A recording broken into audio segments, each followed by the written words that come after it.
ఒరే మైకేల్ నువ్వు కేకరా.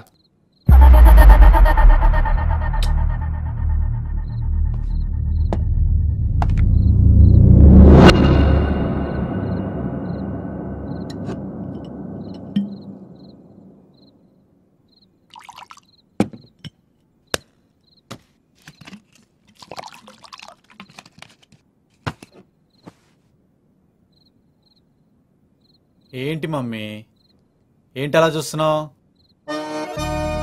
నీకు ఇవ్వకుండా నేనే తాగుతానన్నా ఓ పెగ్గేస్తావా? అబ్బో ఎందుకంత కోపం? తాగు, పర్లేదు.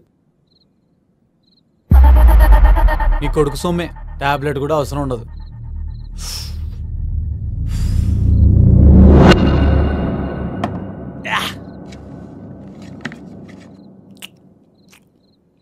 మమ్మీ నీకోసం ఓ సాంగ్ డెడికేట్ చేస్తాను. Let's enjoy, just entertainment, enjoy చేద్దాం.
సారీ రా, నీ పర్మిషన్ లేకుండా మందాగేసా.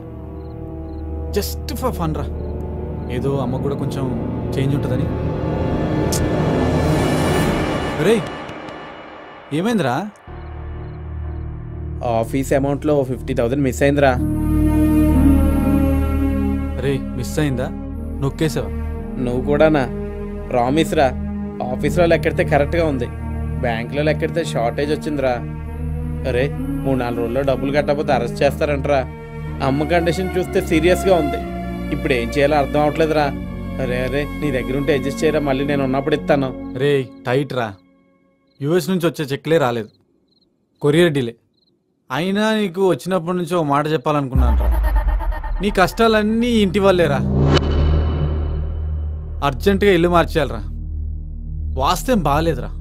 అంతా నా కర్మరా, నా కర్మ. అరే ఏడ్చుకుంటూ కూర్చుంటే పోయిన డబ్బేనా పరిగెట్టుకొస్తుందా? ఇప్పుడు ఏం చేయాలో తెలియట్లేదురా. ఒక పని చేయి, అర్జెంటుగా వెళ్ళి డైరెక్ట్గా మీ బాస్ కాల్ పట్టేసుకో. ఈ ఏడిపేదో అక్కడ ఏడ్చామనుకో వర్కౌట్ అవుతుంది. అయినా కోట్లులోనికి 1000 లెక్కారా, కానీ మా బాస్ అడ్రస్ కనిపెట్టాలరా. కొలంబస్ కొంపలో కూర్చుంటే అమెరికన్ కనిపెట్టేవాడా? సరేరా, నేను ఎలాగైనా వెళ్ళి బాస్ని వెతికి పట్టుకుంటాను. That's like my man. Cheers రా. Can you show your presentation? Yeah.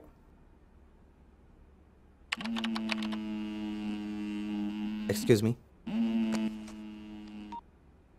చెప్పు. ప్రచండ వైజాగ్ వచ్చాడు, ప్రస్తుతం ఫామ్ హౌస్లో ఉన్నాడు. ఈ రాత్రికే వెళ్ళిపోతాడు. This is your last chance.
ఏంట్రా ఇది?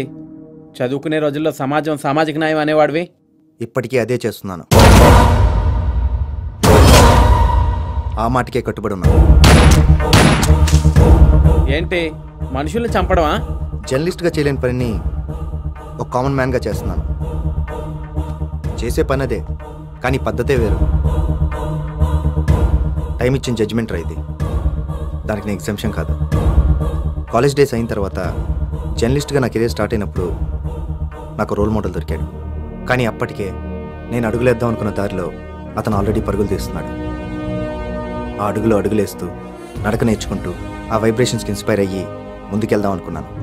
అతను సమాజాన్ని మేల్కొల్పే పని చేసేవాడు. పని చేయడానికే మేల్కొని ఉండేవాడు. వర్క్ విషయంలో అతని సిద్ధాంతం ఒకటే: హూ ఎవర్